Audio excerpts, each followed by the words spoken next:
Hey, how are you? Good. How are you? Great. Wonderful. I mostly want to talk just about your life as an author, how you got your start and that kind of thing. But then at the end, if you've got any advice, the indie authors will be reading this and want to find their place in the indie publishing world. Sure. I guess a good place to start is just tell me a little bit about yourself and your life as an author, the kinds of stuff you do, the kinds of books you publish, that kind of thing. Sure. So I've been writing since 2007, so about 14 years now, coming up on 14 years. And I started in traditional. So I was querying literary agents a lot in 2008, 2009. And I got a literary agent at the end of 2008, and we sold my first book in 2009 to Simon and Schuster. So that was a YA dystopian novel, very similar or reminiscent of The Hunger Games by Suzanne Collins or The Maze Runner by James Dashner. And my book came out in 2011, and I had a trilogy with them and then one sort of short story. And I also self-published during all of that time, a little short story in that world. And that was my first experience with Amazon and KDP, where you can publish yourself. And I just remember that way back, it was in 2011. It was at the end after my first book had come out. It was like November, December. And I remember looking at that book cover in KDP and going, I want a lot of those. I want a lot more of those. And traditional publishing is very slow. And indie publishing is your own speed. You can do whatever you want. So I was a pretty fast writer, and my agent and I tried to sell several more titles and books to other publishers to try to get going 2 a year. So I could still do one a year per publisher, but if I had two publishers, then I could publish two books a year. And that never really worked out. And so I didn't super love traditional publishing. There's some things about it that are good, and then there's some things about it that are not good. And I decided around 2012 actually that wasn't really suiting what I wanted. But I had sold another book to them in 2013. And then we did go on submission with some more books for later, and we just never could sell anything.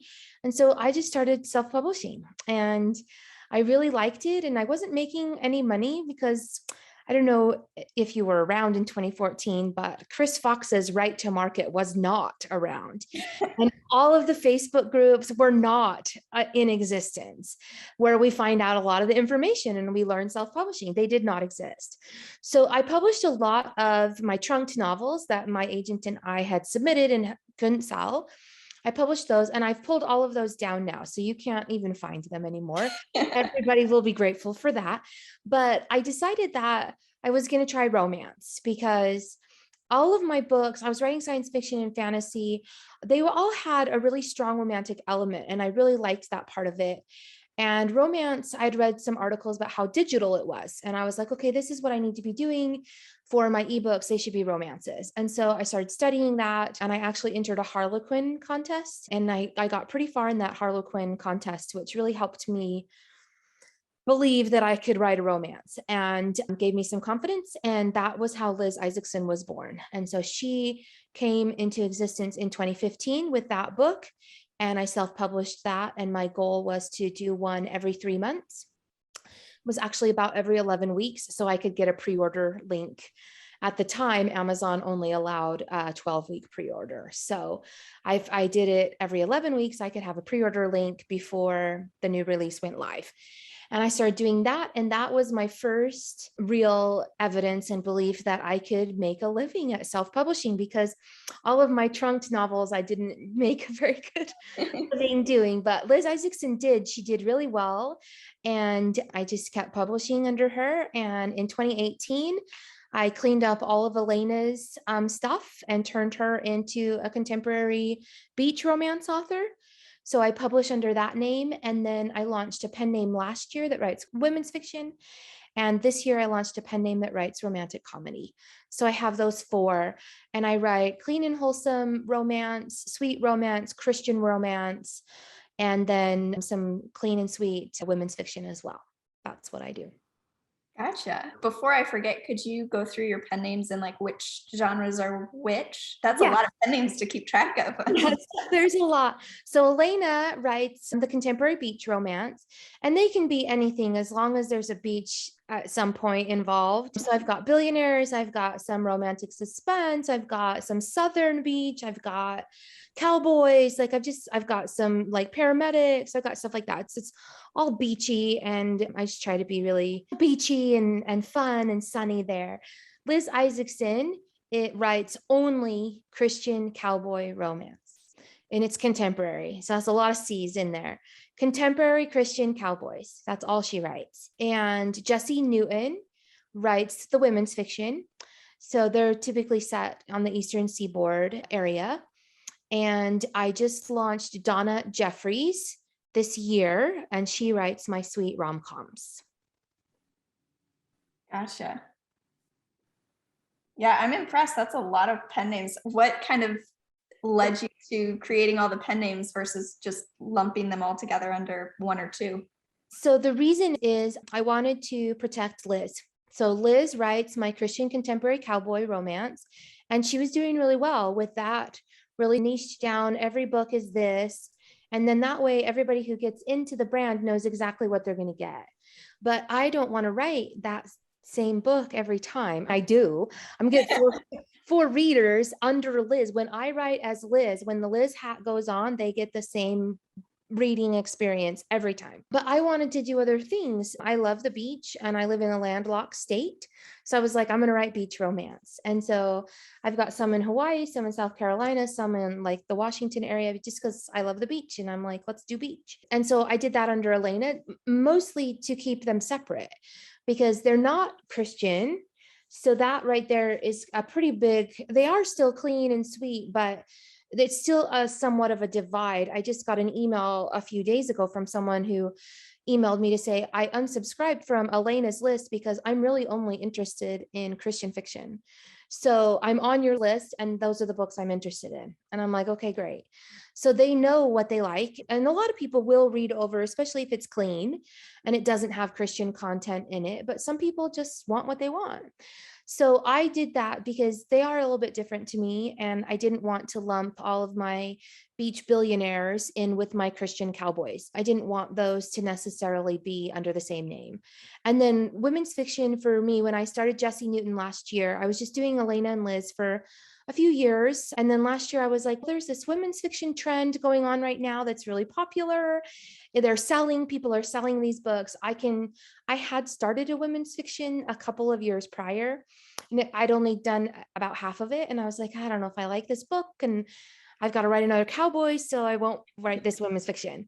But I went back to it and I finished it and cleaned it up. And I was like, this isn't anything like a Christian cowboy or a beach romance with male female dual point of view, which is what my romances are. It's only women point of views, and it's friendship, and it explores like the female relationships that we have with each other as friends or moms and daughters and grandmothers and coworkers, and relationships women have with men and all kinds of things. So I decided to do that under a different name because it didn't feel like it fit either of my existing brand. And then the rom-coms, I probably technically could have put the rom-com under Elena. She doesn't write funny. Most of her stuff is small town, beach.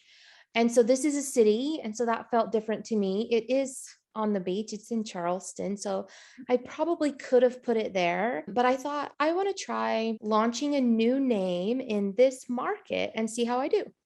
And I can do that to some extent. I hope this doesn't sound super arrogant, but I already know a lot like about launching and packaging and writing and marketing and advertising. Like I can't truly ever be new again. Right. So like I can make a new name and I can go into a new sort of subgenre, and I can nobody will know it's me, but I still know how to advertise. And so I can do maybe a little bit better than somebody who's brand new just because I have some of that packaging, marketing, advertising knowledge already. I can't erase that, but I can launch into a new genre as basically an unknown and see how it goes. And so that was part of the reason that I did a pen name this year under Donna Jeffries, is for that, because I do run a Facebook group that has a lot of new authors in it. And I think they are a little bit intimidated by the size of backlist that I have. So like I've been listing out all of my single titles in the last couple of weeks to just do like an audit, like a brand audit. I do that sometimes. And I was adding some titles on, and next year I'm going to publish my 100th Liz single title. So if I get a new reader into Liz, I will have 100 books for them to then consume. So obviously my cost of advertising, like I now have 100 products to sell them, and other authors might not have that. And I think they don't write me off, but they go, oh, I can't do what she does because I only have 10 books, or I only have 3, or whatever. And so I separate out all of my names every month so that I can see precisely who is doing what and with how many books. So I can say, look, you know what? I only have 3 rom-coms and I'm still doing this and this. It is possible if you have some marketing and advertising like know-how and experience and do a few things in those realms, you can still do really well. So I try to do that because I think they get overwhelmed with, I can never do that. I can never be that. And yeah, combined as a person, I have a lot of titles, and maybe combined as a person, you're never going to do that. But I only have 3 rom-coms out. So if you only have 3 books out, like the earning potential is very similar, right? For Right. that single name. And I'm just applying what I know and do for all of my brands to something who's new. And that's what I teach in my group is this is the advertising and marketing and things that you do in order to continue to grow. So Definitely. So how many books total have you published under each name? You said you're at 99 with Liz. I'm at 97. So next year for Liz, I'm going to publish 6 books next year for Liz. So next year for Liz, I will hit 100. But she has, oh, I lied. She has 94 and right now, and she's going to publish 6 next year. And so I'll hit 100 next year, late in the year for her. And those are single titles. And I do a lot of box sets too. So that's not including any box sets because it's not new content. It's just, Right. it's repackaged content. So Elena has live right now 44 titles, and I have 2 more coming this year, and I'm doing 6 next year. But just single titles out under Elena, I've got 44 published as of today. Jessie has 9 out, and Donna has 3. Wow. So how do you keep up that writing speed? Because that sounds like it would be exhausting in my mind. It's a lot. And so I always tell people, I guess this can be a tip for people, is you need to know what your strengths are. And I don't mean like a personality strength. Like a lot of people talk about like the Clifton strengths and stuff because of somebody who teaches that. And they're like, this is my strength. And I'm like, no, I've been evaluating what I've been good at for 14 years. And this was long before that sort of revolution came on the scene. I have always known that I'm really good at 2 things. And well, there's 3 actually. And one of them is multitasking. I'm really good at that because I'm also really good at compartmentalizing what I do because I used to work. I've retired and I write full time now, but I used to have to go to work. I have kids. I have a church thing that I need to do, and I have my job, and I have writing, and I need to sleep. And I'm really good at compartmentalizing for 15 minutes and pushing everything else away. And I'm going to focus on this for 15 minutes, whether that's writing or cleaning a bathroom or whatever it is. I've been really good at that for a long time. And so I know that about myself. So I can write in different projects on the same day, simply because that's something that I'm good at. And it's a strength that I have in my personality that I have then exercised to get better at. Another one of those is writing fast. So I knew I was a fast writer in 2007. When I first started writing, I wrote my first book pretty quickly. It only took me 17 days to write it. Oh And my goodness. I didn't know it was fast. I just did what I do. And then, of course, with working with my agent, she was like, you just write so fast. We're going to try to get you a second publisher. So I've known for many years that I write quickly. So I capitalize on that. And it is, again, a muscle that I stretch and use and strengthen every single day so that I can continue to do that. So I used to write in 2 projects every day. I don't anymore. I have cut my hours so that I'm not working as much. mostly because I have some back problems and things like that, that I just don't need to be working 10, 12 hours a day. And so I don't. And I will write. My goal is to write 3 chapters in one book every day. And so that's anywhere from 6 to 8,000 words usually. I wrote 3 chapters yesterday and it was 9,800 words. So it just depends on how long-winded I am and what I'm putting in that chapter. But that's because I've known for a long time that this is a strength of mine. I'm good at it. And then I exercise that strength so that it is always strong. If you're not good at writing fast, then you don't need to write fast. Like, it's just not something, everybody has to come to their own process in their own way. Yeah, I do think it's a muscle that you can get better at. I think you can train yourself to write faster. For sure, there's some exercises and things you can do. And I did put a lot of that in my writing and marketing systems book, where I have a system for how I write. And setting up that system for yourself allows you to have the system be working for you all the time. So I have an outlining system and a writing system and things, little cheats that I do at the end of my writing session every day, so that I'm ready to go the next day without having to, quote unquote, waste any time or read through anything that I've already written. I'm just ready to go already for today. So there's things like that that I do that help me to be faster. And so people can definitely learn tips and tricks like that to produce faster if that's something that they definitely want to do. So for me to manage the 4 names, most of them only publish. Next year, I'm publishing either 4 books under one name or 6. So I'm going to publish 20 books total, and I'm going to do 4 rom-coms and 4 women's fiction. So again, for someone who's, I can only do 4 books a year, how am I ever going to succeed? I'm like, my rom-com name only does 4 books a year and she succeeds. And my women's fiction name this year has released 4 books. And I don't have another one written or ready. I can't imagine I'm going to have one ready before December 31st. It's just not going to happen. She's released 4 books this year. And so I can look at her and go, she released 4 books this year. She has 9 books out total. And this is how much she made during the year. These are some strategies I use with her. These are some marketing things I've done. So you don't have to have a massively huge backlist or write 10,000 words a day in order to be successful, because I know that you can't do that. Like, I've had a day job before and I could probably write 10,000 words a day right now if I wanted to. I don't want to. That's not necessarily speed. It doesn't necessarily mean that you're doing it better than someone else. And I think often we think that someone who writes fast is doing better than we are, or someone who releases more books than we are is somehow doing something better than we are. And that's not true. You just have to figure out what works for you and what fits your life. And that is what's best for you and what you should be doing. Tell me a little bit about when you decided you wanted to be an author, why you enjoy writing so much and that aspect of your job. Sure. So the writing is what I love the best. I was talking to someone a few weeks ago or a couple of months ago, and I'm to the point where I probably don't have to write anything again. I've got a lot of books and I have a lot of capital in my business.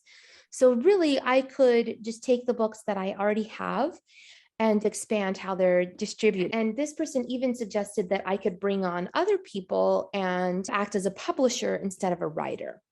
And my first thought was, I am not doing that because I love the writing so much. I started writing in 2007 when I turned 30. So that's why I wrote. I wasn't writing before that. I don't have any educational training in writing or anything like that. And when I turned 30, I wrote like a life sketch of my first 30 years. This is you at 30 and you've done this and you went to college here and these are how many kids you have and you're currently working this job and blah, blah, blah. And I really liked it. I loved the writing part of it. And I loved it because you have good things and bad things that happen to you in your life. And I wrote about those things. And then I felt like some of the bad things that had happened in my life, I didn't have to carry them with me anymore because I'd written them. And so I could come back to them anytime I wanted, but they weren't on me, if that makes sense. Yeah. And so writing became really a form of therapy for me. And so all of the things in life that are just unjust, or you lose your job, or a spouse dies, or you go through a terrible divorce, or just things that everybody has to deal with, health problems, financial trouble, all of those really depressing things that we all have to deal with, every human, I can give to a character. Like maybe my dad is really bugging me, or my mom, or whatever. And I can give that to a character and they suffer through it. But the whole point of fiction is that they win in the end. They overcome all of the bad things. And when people are like, oh, it'll all work out, everything will be okay. When you're in the middle of something that is not okay, you don't think, oh, everything's going to be fine. I'm just going to keep living day to day. No, you literally are like, don't tell me it's going to be okay. I will throat punch you. Maybe that's just me. I don't know. But in fiction, we can escape into fiction and they win. The hero always wins. He always beats the dragon, right? The couple always falls in love. The war in space is always won by the good guys. In women's fiction, we all work out our disagreements and we're friends at the end. And not only are we friends at the end, but we're stronger and better. People are alone and stronger and better together. And so for me, I can see how I can win at the end of my life too, by writing fiction and reading fiction. And I didn't really view it like that as a reader until I started writing. But I was like, I can give them so many problems, but don't worry about it. I'm going to fix it. I'm going to fix it all for you in 300 pages and it's going to be fine. And so I think that is why readers love to read as well, is because they might be going through something hard that's unpleasant that they don't like, and they want to have hope that they will overcome the way that their fictional characters overcome. So that is why I write. So for me, it is a form of therapy as well, to lead out some of the bad things in my life that I don't have to carry. And it's a way to connect to other human beings who are going through the same, maybe hard things that I have to go through. And it's like almost a silent way of saying, don't worry, I got you. We're going to fix this by the end and it's going to be okay. And so I just love that part about it, and that I can connect to other readers or just other people, authors, readers, whoever, who read that book, that writing, and they see that it can be okay. That really, in the end, if our whole life was 300 pages, by the end, we would prevail. We would be triumphant. So I love that. Absolutely. I love that way of thinking about it. I feel like so many people focus on the I can give them so many problems part, which is fun, but yes, but my real joy comes from fixing their problems, because I want my problems to be fixed too. Yeah. what I read on your website, your Elana website, that you're involved in a bunch of different kind of indie publishing organizations as well, or at least you have been previously. So tell me a little bit about some of those and why you got started in them and also what they do. Okay. So a long time ago, I started just joining what was close to me and what I thought would help me the most. Because a lot of those professional organizations, you're going to be looking for networking type things. And I am not a good networker. I'm a hermit and an introvert. And so I don't really like to talk to people very much. And so I would go to the conferences, but literally I would go to all the classes and then run right back to my room, But the last couple of years, I'm like, I don't really need to go to any of these classes. I know a lot of the stuff that's going to be in these classes. And so I started not going to the classes, but standing outside in like the hall or something and talking to people. And that is just as valuable as going to a class. So I think there's a time and a season for both. So for a long time, I went to tons of classes, and now I hang out at conferences. I don't go to a lot of classes. And sometimes I still do. I'm interested in what people have to say, but I pick and choose so that I'm doing a little bit more networking than I normally do. So I'm a member of NINC, and that's one of my favorite ones. Their conference is really great. I like going. I've liked their classes. I like the location, and I like all the social activities that kind of go along with it. I'm a member of the Ally. I don't remember what it stands for. Alliance of Independent Authors, something like that. I think so. I think that's right. Yeah, yeah. I really like their organization. They have a lot of online help. They do webinars, they have blog posts, and then you can get some special members only things like codes to upload at Ingram Spark and things like that. So that's a good reason to join a group as well. If you're looking for something to join, is just for some member perks. You get percent offs and things like that at some of the places that a lot of us use to make publishing easier. So a lot of professional organizations will have those kinds of discounts and things. I don't think 20 books is actually a group like a professional organization, but I like 20 books to 50K. I feel like there's a lot of information there just in general across the board in the conferences and the Facebook groups, videos and things like that you can watch. And I think those are the ones that I'm in right now. When I was writing YA, I was a member of SCBWI, which is the Society of Children's Book Writers and Illustrators, I think. And when I first started writing romance, I was a member of RWA, which is the Romance Writers of America. And I still love RWA. I did a lot of stuff with RWA. I was the treasurer of my local chapter for a year, and I love, love, love their online university.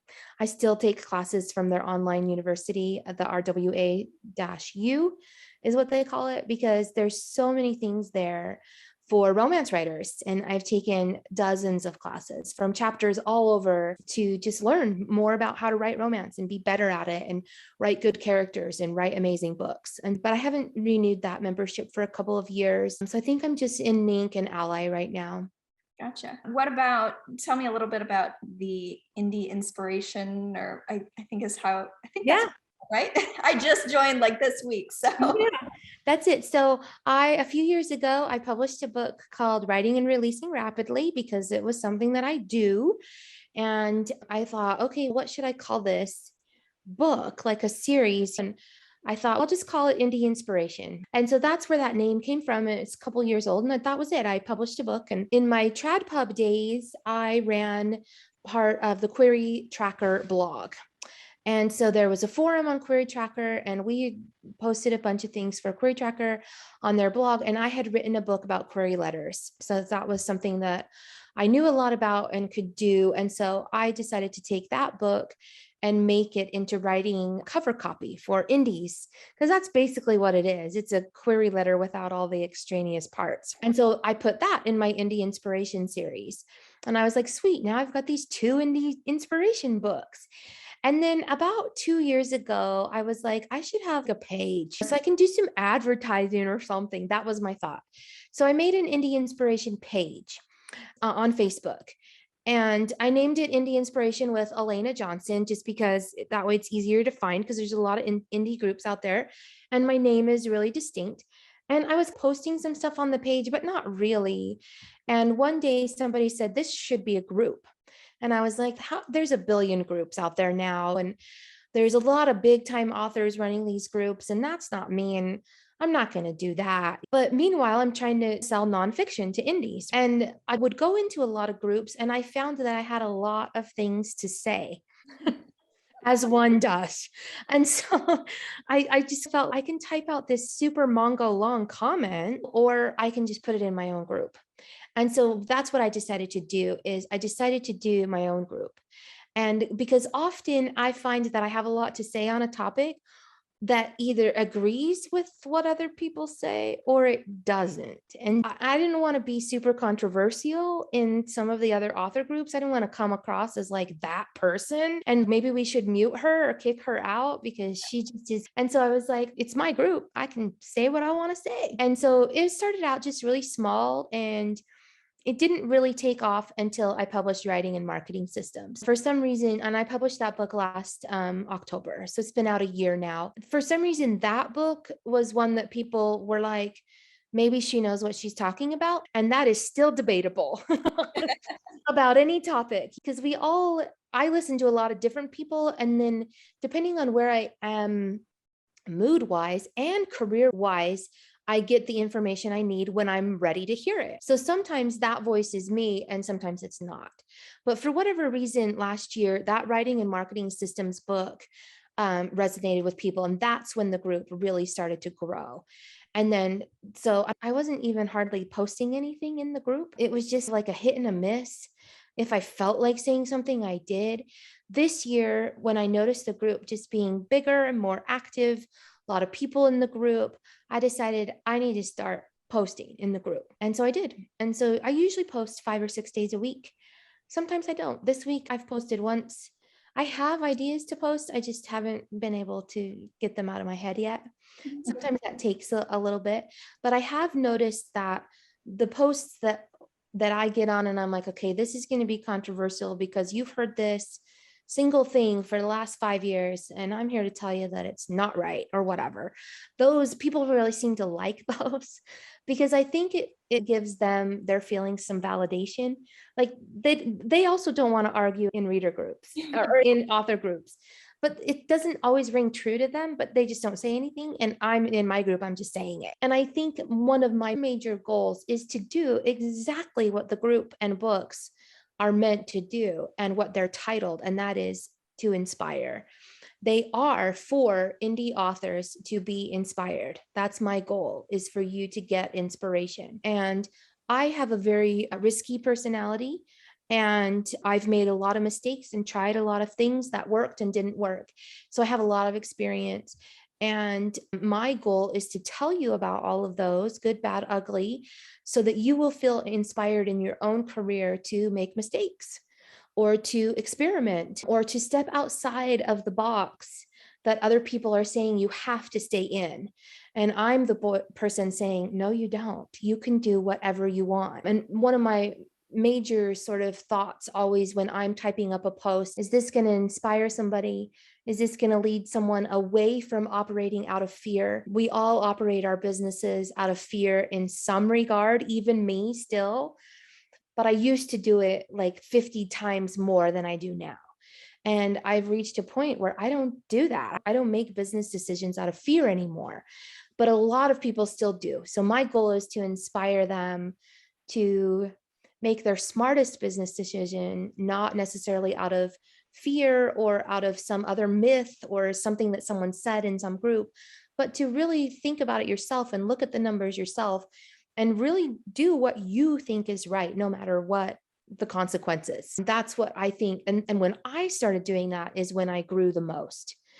In my business, bottom line, monetarily, and as an author, as a business owner, as a writer, just I grew a lot when I finally was like, enough. I'm tired of listening to all the fear statements and worrying so much about what I do and how it's going to be taken by others. I'm going to do what I think is best for me and my business. And when I started doing, that's when I really grew the most. So that's my goal, is to inspire people to think outside of the box and to operate their businesses without any fear at all. Definitely.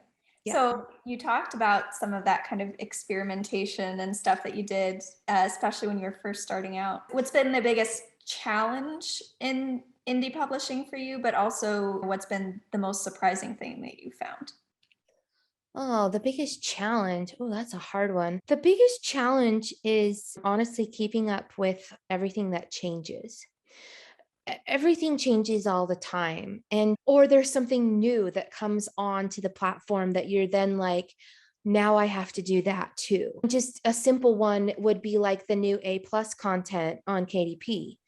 And for someone who has 3 books, great, you put up your A+ content and you're done. For someone like me who has 170 individual titles and over 200 if you count box sets, that's a lot of A+ content to keep up with or even put a dent in. And another example would be the hardcover option, because that's new as well. So keeping up with changes is a surprisingly hard part of indie publishing. In the beginning, the hardest part was literally creating the file. like, how do I do that? Because I came from TradPub and I just turned in a Word doc and then they gave me a book. It just happened with a wand or something in New York City. It was great.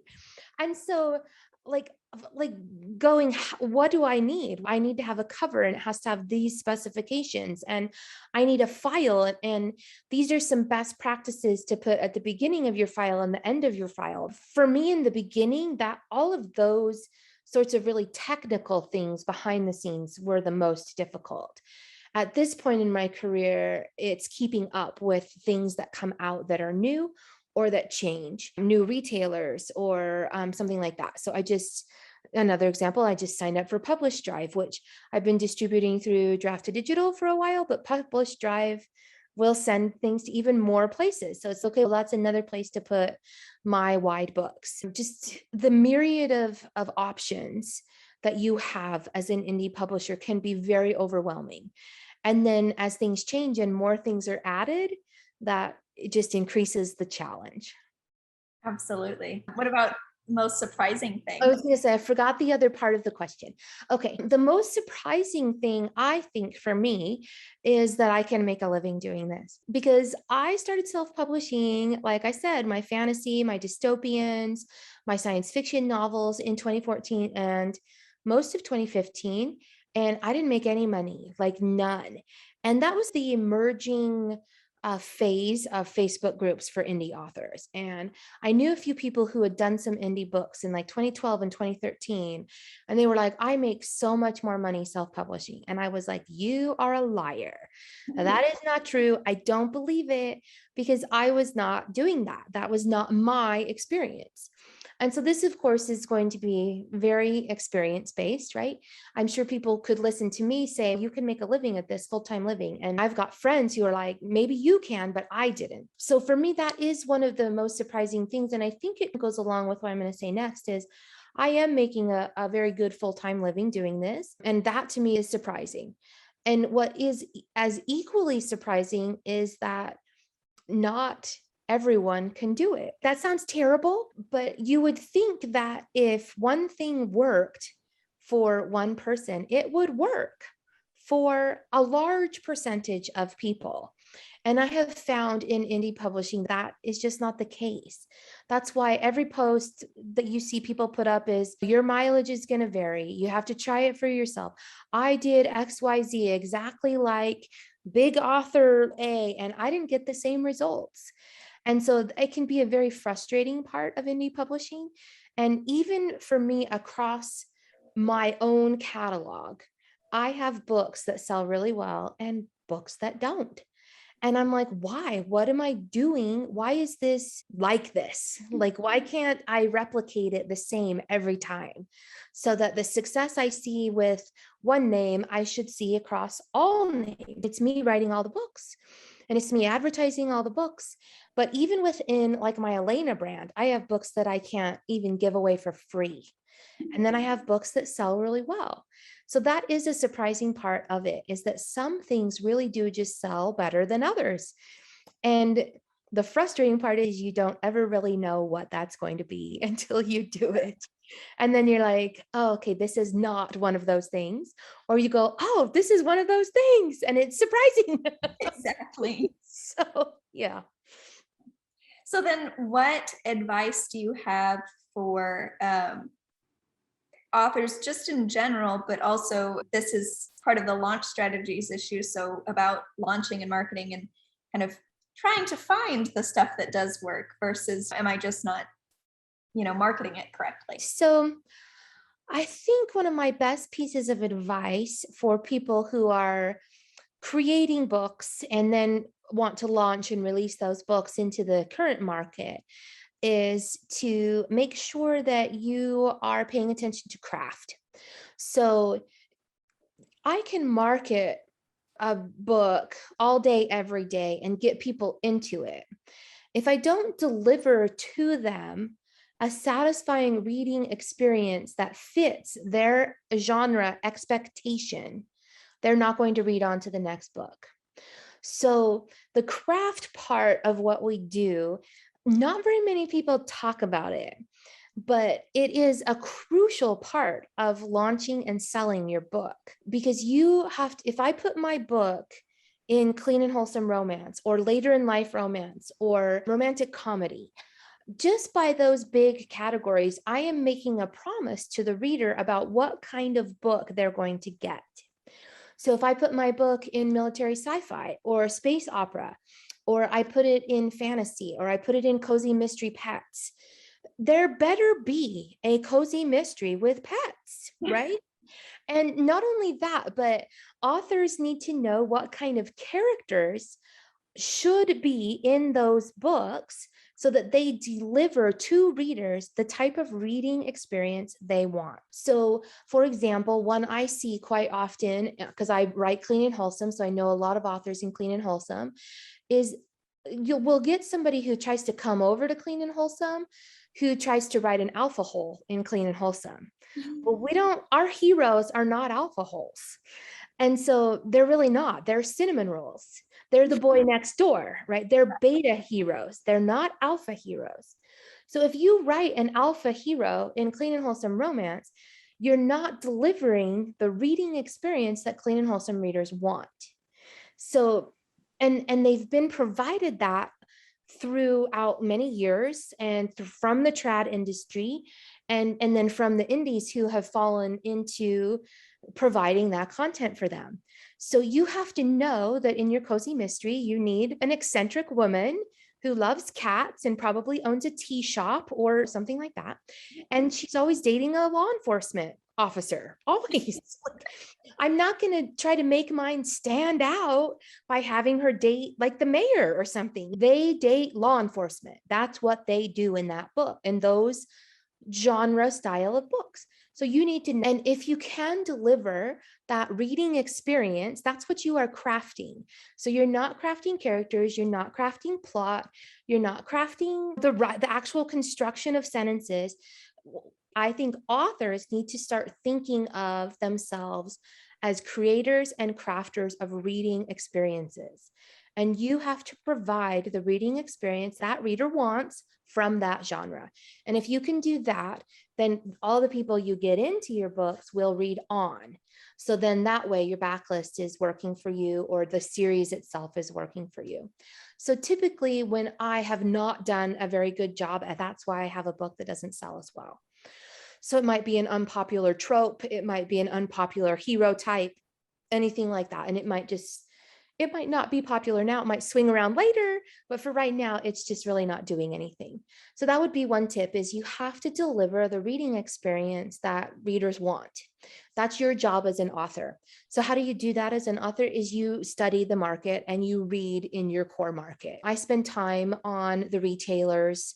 I would say probably, I used to say every day, but I don't do it every day anymore. Every 3 to 4 days, I get on and I see what's selling in my categories. And I see what's been there for a month, 2 months, 6 months. I see what's risen to the top and then fallen quickly.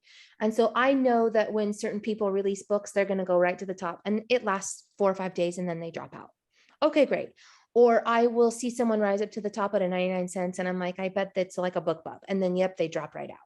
So I'm not really looking for people who rise and drop and rise and drop. I'm looking for people who stay, right, over time. And then I read those books. I read their reviews. I read their 5-star reviews to see what people like. I read their 1-star reviews to see what people don't like. If I'm feeling really ambitious, I read their 3-star reviews to see what they did right and wrong in one, because usually 5-star is all right and 1-star is all wrong. But that's a really good way to find out what readers like, is reading other books' reviews. And then I read those books and I see what I think of them fitting into that genre. I look at their packaging, so their covers, their titles, their subtitles, their blurbs. And my goal is to make my book fit.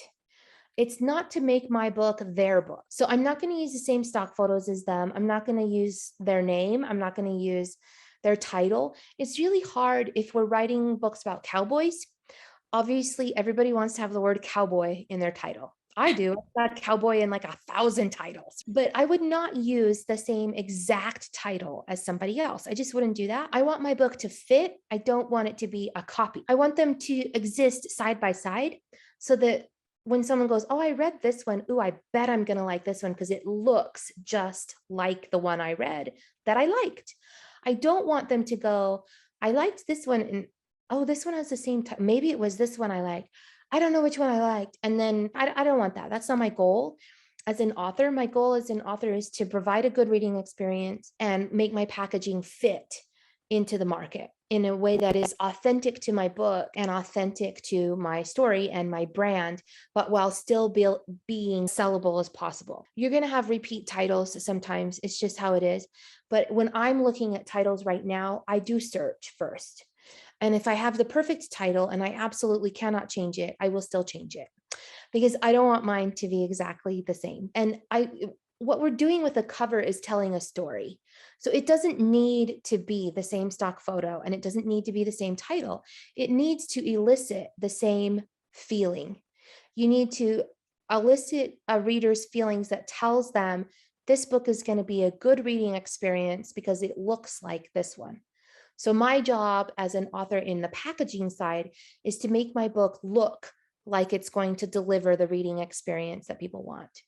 And then inside the book, it actually does deliver that. That's the goal. So that would be my tip, is to look at the market, see what's out there, pay attention to it, pay attention to the colors and the fonts, but I would not use the exact same font as somebody else who's selling. I just think that's cheap. I think that's a really cheap way to go about doing it. And I don't like that personally, probably because I've been copied. And so I'm like, oh my gosh, they are copying me. That is my cover. And it's hard sometimes when it's you that it's happening to. And so that might be another thing. Just think about it for yourself. Think if you were really popular, and I'm not saying I'm really popular, but if your book was selling the best for the last year, and then suddenly, and everybody saw that, and then they're using a cover that looks just like yours, or part of your name, or your title, or they took a line from your blurb and put it in their blurb, how would you feel? Like, Yeah. how would you feel if that happened to you? And so it's just not, I just don't think it's a nice thing to do to another professional in your industry. And it happens. And of course, there's no like legal, like you can't not do it. And so people are like, it's not against the rules, so I can do what I want. Totally true. But if you ask me for a newsletter swap, I'm going to say no. So you have to remember that we are all professionals inside this thing called indie publishing. And we want to treat each other as professionals, as with professional respect. And yeah, of course, when I hire a cover designer, I send them covers that I like, that other people have made and they are publishing with. I'm like, because I like the feel of this. This says to me, small town, big sky, escape. That's what I want. But I certainly don't want them to run out and find the exact gazebo or the exact house or the exact cabin and put it on my cover too. If you can think about your packaging as telling a story as well, a visual story, then you can get the same feeling without direct copying. So that would be Absolutely. something to just think about when you're doing your market research. Think of it like that. Definitely. I guess that's about all I had, at least for right now. I'm sure I'll Okay. come with questions as I'm writing, but I always want to ask at the end of any interview if there's anything I didn't ask about that you were just dying to say, or any last bit of anything that you wanted to add. I don't think so. I can't think of anything just off the top of my head. If I think of something, then I'll email you and let you know.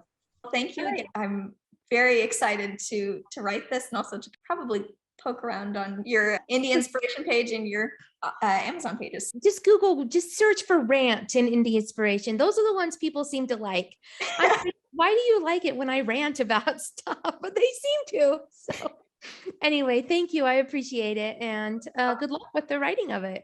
Thank you so much. I hope you have a great rest of your day. You too. Thanks.